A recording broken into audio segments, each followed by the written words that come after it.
Today's episode of Conversations with Per is proudly brought to you by Tiger Per Chai, chef-crafted, made from pure, natural ingredients, designed to activate your power within. Thanks for tuning in again. This is part 2 of Conversations with Per with my very good friend David Chiem, CEO founder of world-renowned Mind Champs. It was such an important conversation, we had to split it in 2 parts. Enjoy part 2.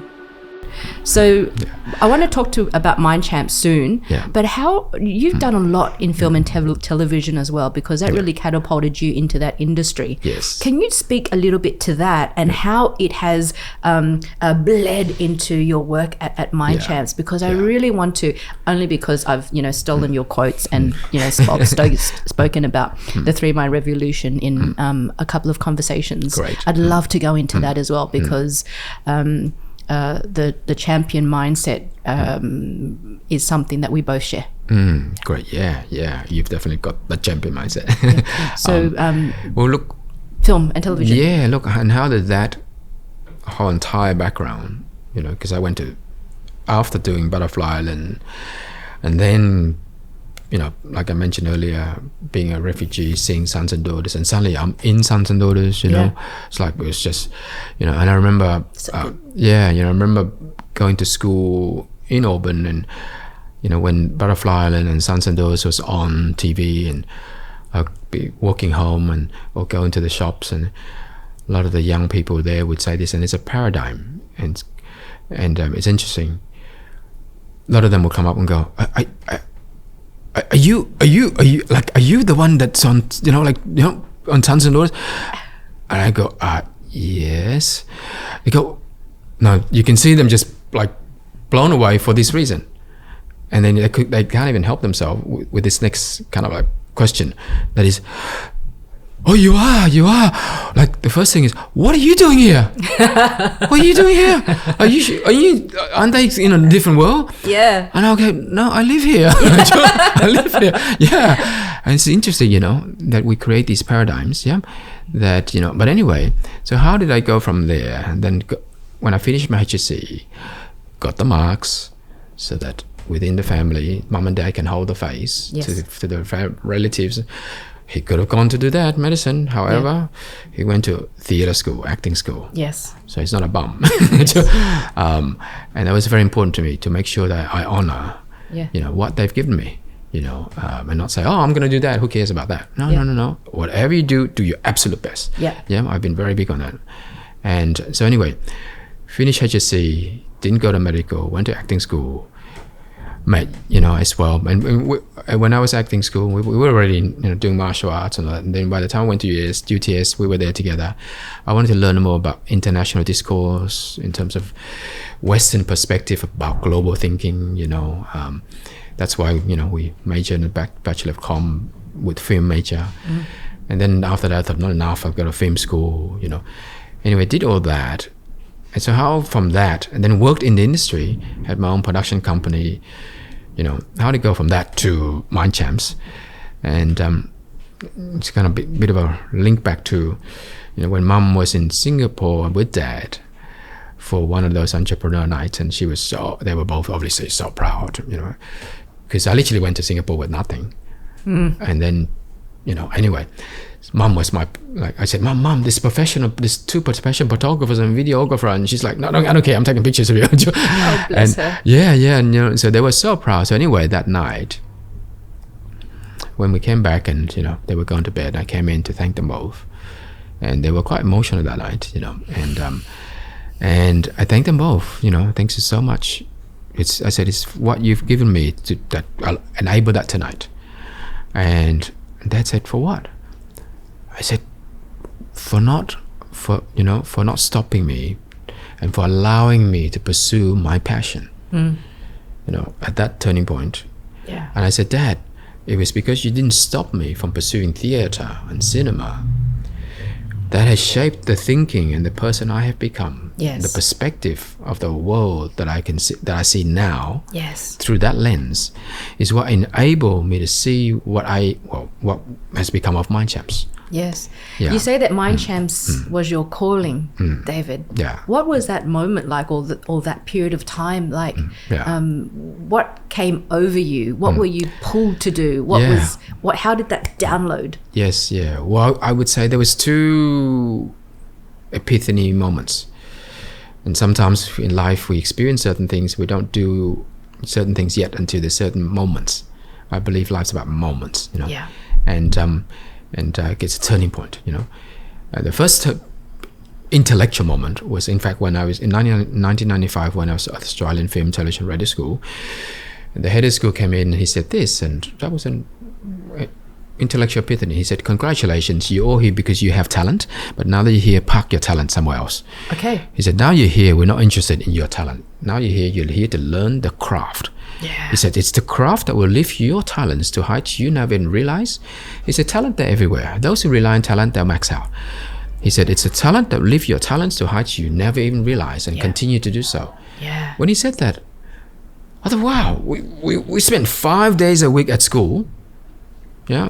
You think about it, from year 1 to year 12, 5 days a week at school. I mean, that's all we knew at that time of our life. 5 days. And essentially, I thought, wow, the school system only taught us the what to learn. Yeah. We learned the what. We passed exams. We learned the what, passed exams, and then it's gone. We just learned the what. No one ever taught us the craft, the art of how you learn. The system totally missed that. Yeah. And I thought, what is that about? And then second thing is, because we have, obviously, some people are not academic inclined, the system missed it completely. And then the person says, "I hate this, because no one taught us the how." And they become an adult and they still say, "Oh, numbers, I'm born bad at numbers, I hate numbers." Or reading is a chore, I hate reading it. I see a book, I yawn. I thought, wow, we spend 5 days a week. Yeah. We spend billions of dollars in this stuff, government, spend billions in the budget every year. And we have people who come out of the system saying, "I hated school, book reading is a chore, numbers, I'm bad at it." And I thought, that's a gap. And anyway, I was interested in telling this story first as a documentary. And I thought, so I started researching for a documentary. I thought, then when I dug so much deeper and wider and read all of the global perspectives on this, I thought, this story is a global story, it's not just a local story. And I thought, and then it dawned on me, and I remember seeing all the great documentaries that even hit you in the head about certain things in society. And I thought, but even though that story's been told on a doco, and it does hit you in the head with it, but that gap's still around. There are many great documentaries that does get you to wake up to certain things in society, but that gap's still around. I thought, wow, if we really, really want to create change to the world, I thought we've got to create a new model of learning. Yeah. And I thought, unless we do this, the system's it's not going to be easy for the system to change, especially when the world has leapt forward, today in the 21st century. Yeah. The human brain is very different to when we were at school, too, for that young child. So anyway, and then that was an kind of intellectual epiphany, but you don't do things. And I was still working, on movies and all that, and until there was an emotional heartstring epiphany moment, and it takes us back to Cabramatta. So I get a phone call because Only the Heart, my first novel with Brian Caswell, and we met each other at the film school, was picked up by the Ministry of Education, was studied on the final year English literature text for HSC. So good. And the VCE, Yeah. Mom and Dad were so proud because we didn't speak a word of English. Their kids' book is being studied by Aussie students for English literature. So anyway, so I get this phone call from the agent, and she says, and I used to get all these bookings to give talks to obviously HSC students, all these HSC students and VCA students in Victoria. And one time she picks up, she says, this school wants to book you into primary school, David. I said, primary school? They're not studying on their heart. And she said, no, the principal is so excited. She really, really wants you to speak to the whole school. And I said, what school is that? And she says, Cabramatta West Primary School. Oh. And when she said, I said, did you say Cabramatta West? Yeah. I said, of course. I said, I even had to ask her for her permission. I said, for this school, would you be okay? I don't want to charge. for this school. I said, I wanted to give this talk for free. And I told her why. Yes. So anyway, I go back to the school to give that talk almost 20 years later. I bring my certificate from Cabramatta West Primary, Miss Cadogan.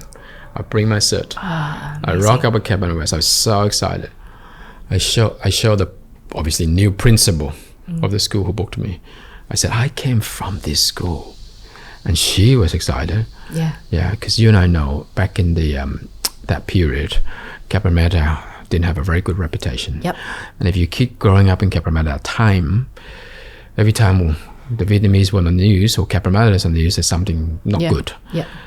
So, you know, drugs, crime, gangsters, crime, drug capital, murder, assassinations, all that stuff. All that stuff. And, you know, so if you keep growing up there, I remember going to Cabramatta, seeing young kids, you know, don't want to talk and speak Vietnamese, you know, not cool, you know. So anyway, and I really, you know, that was something that I really felt, you know. And so when she said, you know, Cabramatta West, I said, I'm there. And when I said to the principal, you know, I'm from this school, she was excited.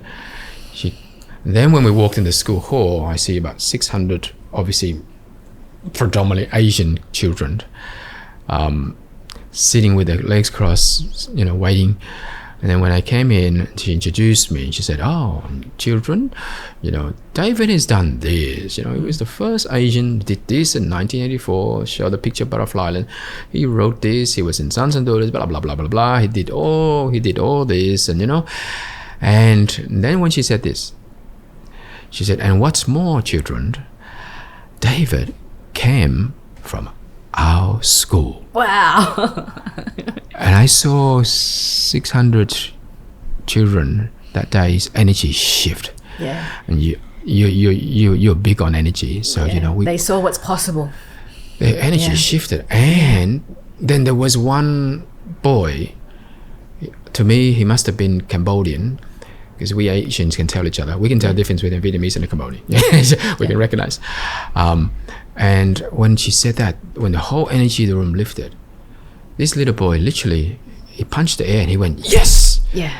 And when he did that, I saw him punch the air and said, yes.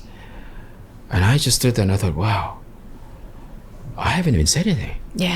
I thought, do we have that much responsibility? We do. To just to give back everything that the universe has given us. You know, and I thought, wow, we do. I thought, wow, I haven't said anything. Just because I came from that school, those children thought, yeah, if you could do it, we could do it. They believed. And I thought, wow, that's that's mindset. And so that from that head of Australian Film School to that moment, that was the heartstring moment. And I thought, wow, I got to put on hold my passion for the movie world and storytelling there to tell this story. Because I thought this story not only has not been told this way, but it needs to be told not just by using, obviously, film for documentary, but actually we've got to build the model. Because unless we build this model, how's it going to happen?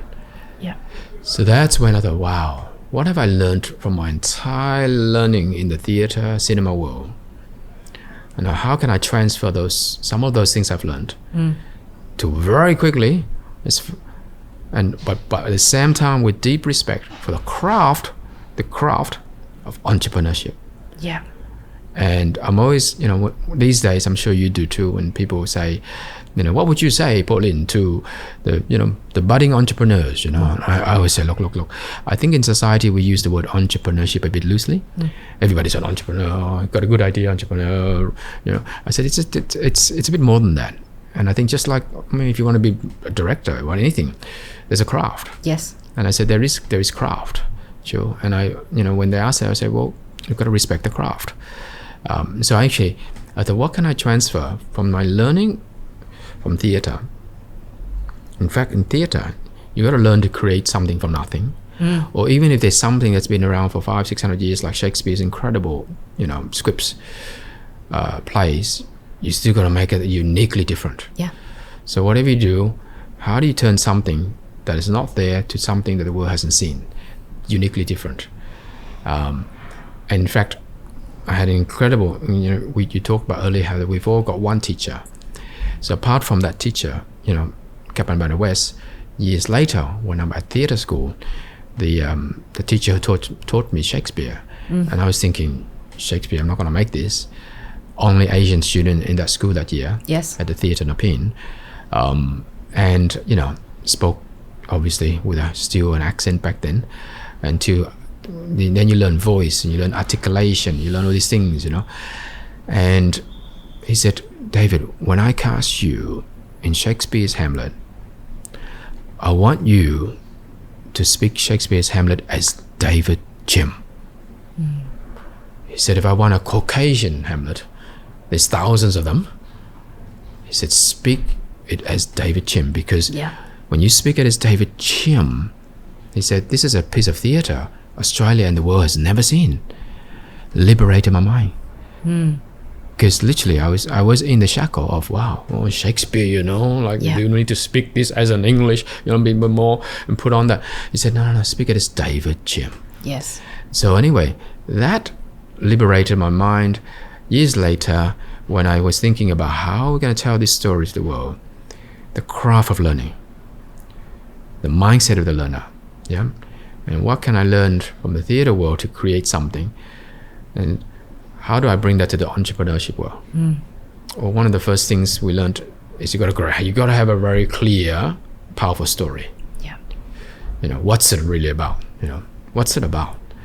And I was so clear, we're going to tell this story, and we're going to fill in this gap, the global gap of education globally. For hundreds of years, it's been about the what. This story is going to be about the how and the mindset. But I thought, wow, to tell this story, you can't be arty-farty. Yeah.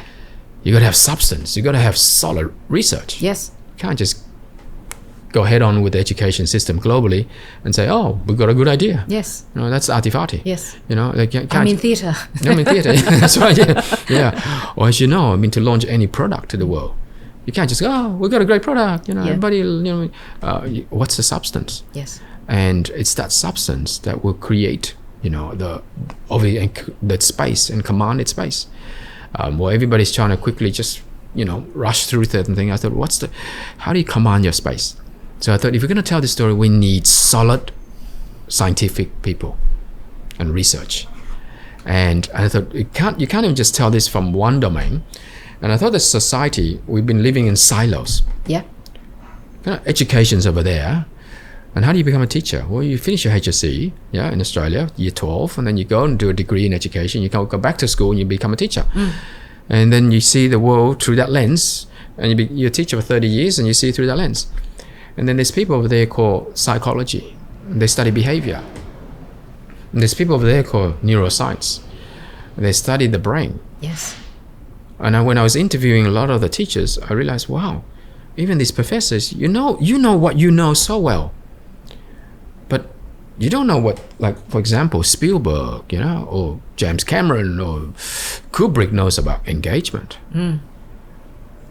You don't know what, Stanislavski from theatre world knows about how to bring out the best in a student and help them to become. School, we did a lot of mimicking, but we didn't help our students to become. Yeah. And I was very big on, I thought, education shouldn't be about mimicking. It should be about becoming. Yes. And I remember as a theatre student, anybody can memorize a whole piece of Shakespeare's Hamlet. If you want to, you can.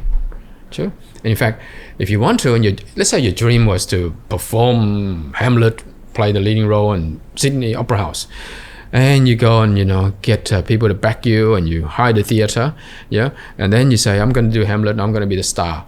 You can memorize it. And you can stand on stage that day and deliver that word for word, but until you have learned, you've gone through the process of becoming Hamlet. That's the craft. You command nothing. Yeah. Yeah, the craft.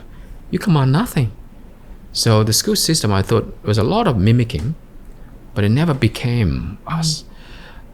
I've always said, we said, what's trigonometry about? I mean, we all did trigonometry. Yeah. Triangles. Yeah, yes. Lines. And at best, most people say, isn't that sine, cosine, cosec thing? Yeah, and what's it about? We don't know. So you took the 3 silos. And then I thought, wow, how do we connect education with understanding behavior? Yeah. Because rather than just blaming the student, let's understand behavior. And I realized that education did leverage on psychology. You study a degree in education, there is some topics, or there's some subjects in psychology, child psychology, but basics. I thought, but rather than going just the basics, let's go deeper and understand the neuroscience of mindset formation and concept formation. How does the brain actually learn? Yeah. And then once we understand that, let's bring the 4th domain, which is the world of theater, to engage. Yeah. And train the teachers about engagement, and how when we create a curriculum, we edit this flow to engage. Yes. True. And so anyway, when I had the epiphany about these 4 domains together, I thought, well, who are the giants in each field? So who would you cast in these roles? Who would you cast? Yeah. So I thought, wow. And the first person I thought would be the starring role would be, we need a neuroscientist. Yes. Because education, we already had good, solid understanding, but we need a neuroscientist who understands and who's the giant in this space. So we were very, it was amazing to have Professor Alan Snyder. Yes. He was the director of the Center for the Mind, 150th chair at the University of Sydney's research, fellow of the Royal Society, and for him to believe in this story when we had nothing, and years later, I even thought, wow, it's incredible how did that happen? And I thought, my learning in theater world, the story has to be clear, and how deep is it that you want to tell the story? And I think in the entrepreneur's world, for me, it's the same. It's like, to me, in the entrepreneur's world, it's about what's the gap in society, and if we're gonna fill in this gap, how can we do it uniquely differently and contribute to this space? And then how do you continue to stay ahead of the curve but never be ahead of oneself? Yes. That's a big thing. How do you stay ahead of the curve, but at the same time the duality of that is never to be ahead of oneself? Which is why I'm big on the work that you do, Pauline, because the work that you do is a lot about deep self. Obviously not just understanding, but deep reflection of who we are, what we're about. Because when you get successful, it's so easy to get ahead of oneself. Yes. And then when we're ahead of oneself, it affects, obviously, it actually shackles us. So we don't have a wide aperture. Yeah. So in summary, the 3 mind revolution: the champion mind. Yeah. The creative mind and the learning mind. Yeah. Yes. And that was the other thing I saw. Yeah. I thought the school system not only just not taught, the craft of learning, but the mindset and what should be in this toolbox. That's why I'm very big on that. If education, is not about drilling, it's not about hammering. Now, what should you be really about? So I reflected in the theater world. We know that if art's the mirror, and art is a mirror to society. For thousands of years, if a society lacks art, it lacks soul. It helps us to reflect who we are. Yes. True. And I did study art, in my years for my HSC, and I saw, wow, from ancient art to all this whole evolution, Renaissance and modern, you see society, you see people's behavior and thinking. I thought, wow, but art alone is not enough. You hold up the mirror, the piece of art, people go, wow, that's inspiring. Then as you and I know, how do you change yourself? Yeah. It's just not easy. But once we're inspired, to change oneself is so difficult, So I thought, if art's the mirror, then art alone, while it's critical, is not enough. Yeah. And that's not even going to another whole area, which is art. To even appreciate, you got to have the privilege. Yeah. I remember doing a theatre show for the Sydney Theatre Company, and thinking, wow, only very few get to enjoy this, because how many people privilege? Yeah. How many people can afford $100 ticket for a family of 5 children to go and see that show? Most kids in certain families never get to experience that.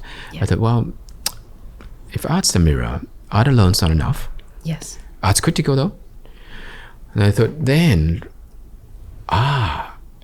education is the toolbox to build our future, not to mold the future, Yeah. to build. Because when you provide the craft of learning, doesn't matter what the world's can be like, the learner can reinvent themselves and continue to learn. And then with the right mindset,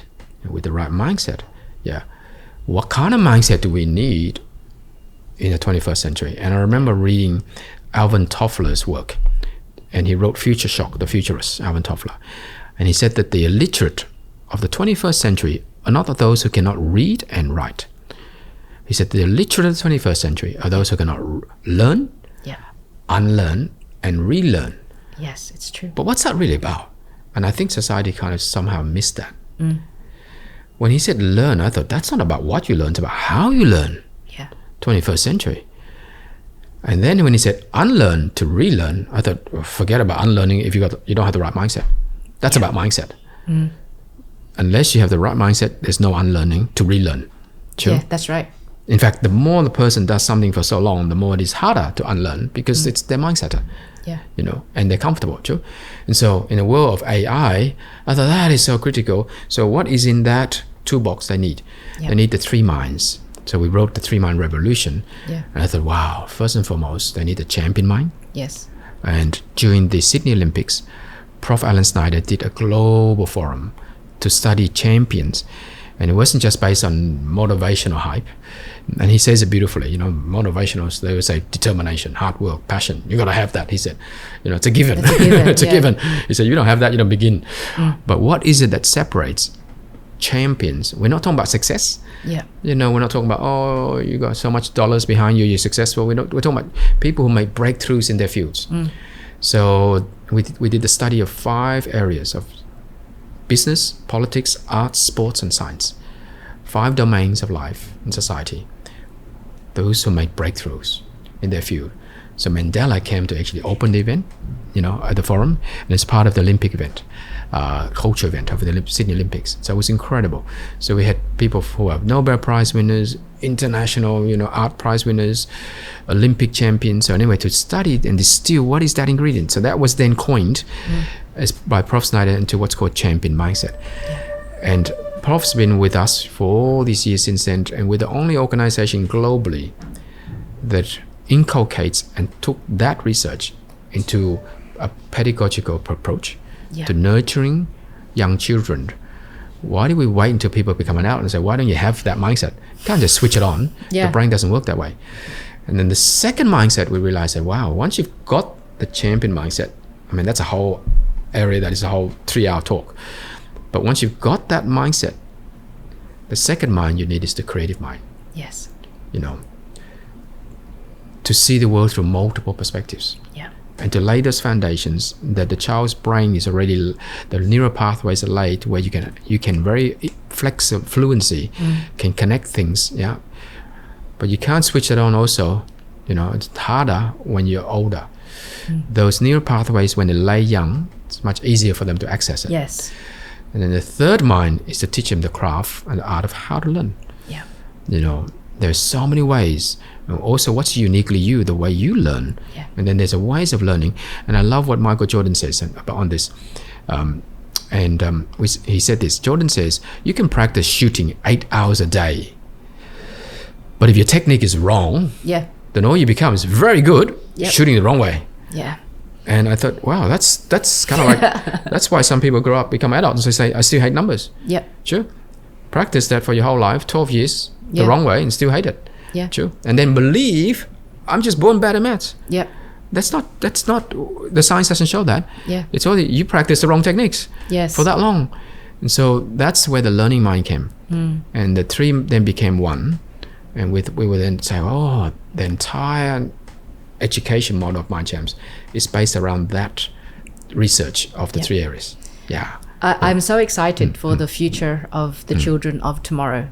You're doing such great work to push forward humanity in that way, and incredibly fulfilling. I have 2 final questions to ask you, David.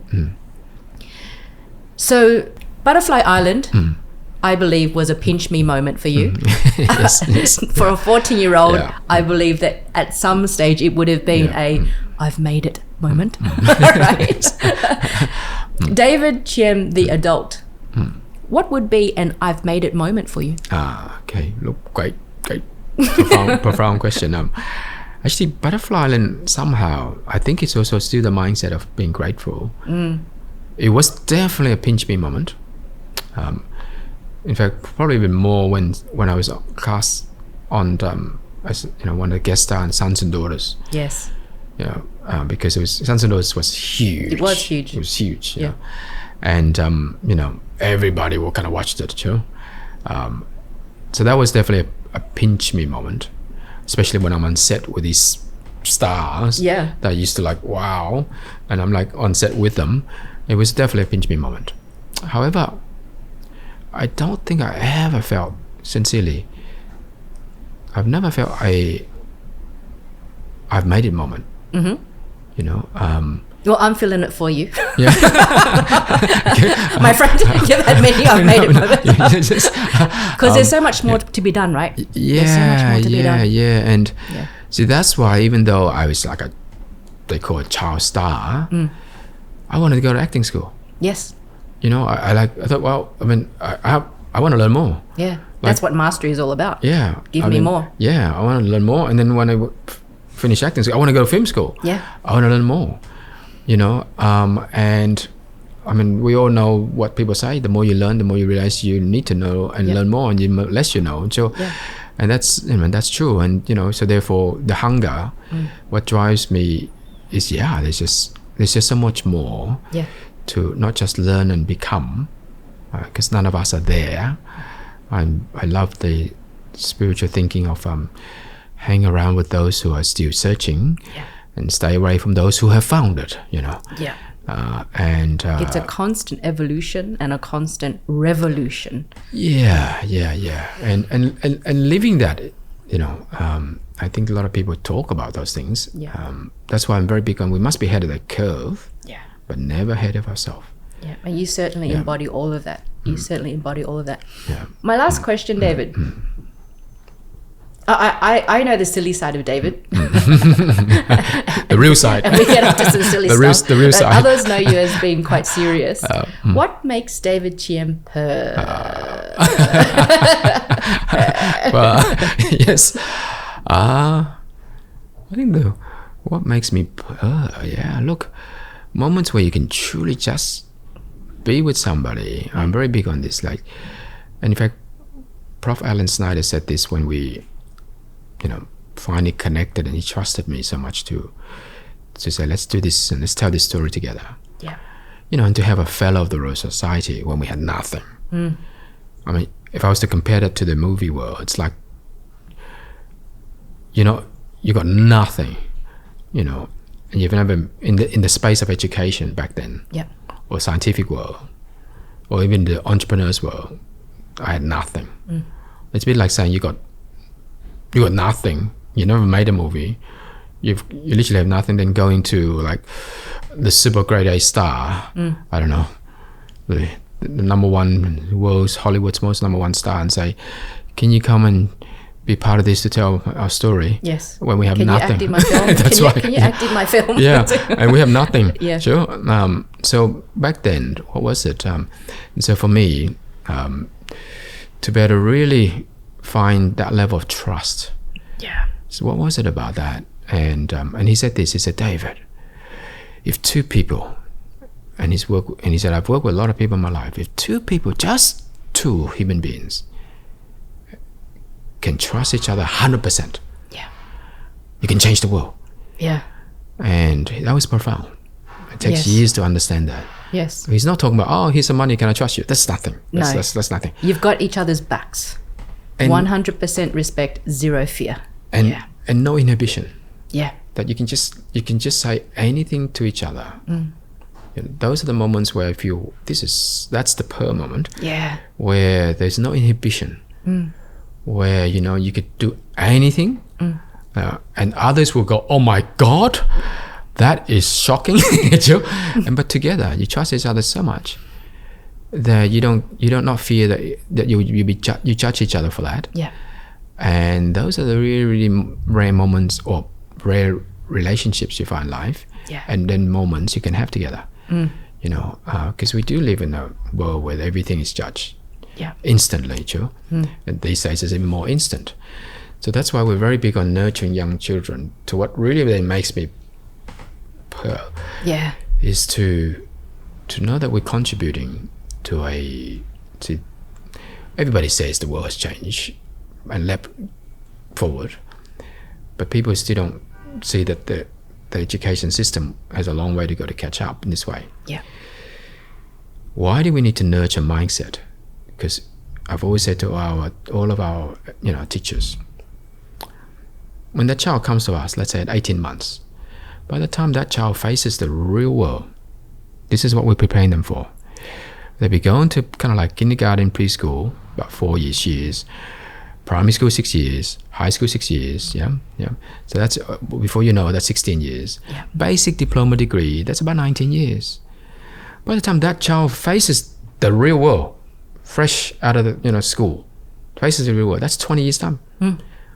What year is that? That's gonna be 2043. 43. I've always said, what's that world gonna be like? Yeah. Now, while we don't know what the world's been like, we need to nurture this. The base of everything is the three minds, the champion, the creative learning. They've got to have that. In a world where AI is going to be part of our lives, they're going to have the champion, the creative learning, because AI can access anything beyond and can even outthink the world's #1 chess player. We know that. So school is no longer about content. It's no longer just about thinking. It's actually about mindset. Yes. That's the valuable commodity. Yeah. And I thought, wow, if that's the valuable commodity, how do we nurture without the value system of 100% respect? Because the child today, at an age where we can't even imagine, sees things so quickly. They see a little bit of that, a little bit of that, and a little bit of that. And the brain biologically says, I saw a little bit of that, I saw that, and connects the three, and forms a new concept, and says, and even debates that I know. I know because I saw that, I saw that, I saw that. But what they're not doing is with 100% of respect going deeper. Yeah. They're only going very quickly, and we're not nurturing 100% respect first. We've always said for Einstein to take Newton's laws further, he had to respect Newton's laws inside out and understand it and respect it first. But if Einstein, Newton, a little bit, who cares, this guy, he would have missed it. Now, and so children today are seeing a bit of that, and they even argue, become teenagers, and they argue, I know because I saw, Mum, did you see? Well, you didn't see that. To be fair, you can't argue with something you didn't see. And so we need to nurture 100% respect. Yes. And if we don't nurture that now, and they're seeing so many quick things, little bit, it could be false. It could be actually something that is actually dangerous. Yeah. And it's very hard to undo that mindset. So respect, that mindset, the way we nurture children today, that mindset is so critical. But then with the world where, cyberbullying and all these things, the fear is so rapid. Yes. They're entrenched. We also need to make sure we nurture from young. Celebrate what's uniquely you. Stop being afraid of that. And the two, so within the three minds, what really truly makes me purr is when I see our graduates go on from the preschool years, and you just see them embody these three minds. And have that 100% respect, but not afraid to be who they are. David, thank you for your messages today. I could listen to you all day. So wonderful, and there's a beautiful sense of security that I feel knowing that you're leading this movement, and it's such a very, very important movement. I stalk you. I can't wait to see what your next step is. I have some ideas in the film world, as well as what you're going to create and develop even further with Mind Champs. I want to congratulate you on all your success, and most of all, congratulate you on being the quality human being that you are. I think that you are beautiful and kind and profound, and I am so grateful for your friendship. Yeah, thank you, Pauline. Thank you for being here with me today. You're beautiful. Thank you. I'm going to give you a hug. Yeah. Thank you so much for your time today, David. Thank you.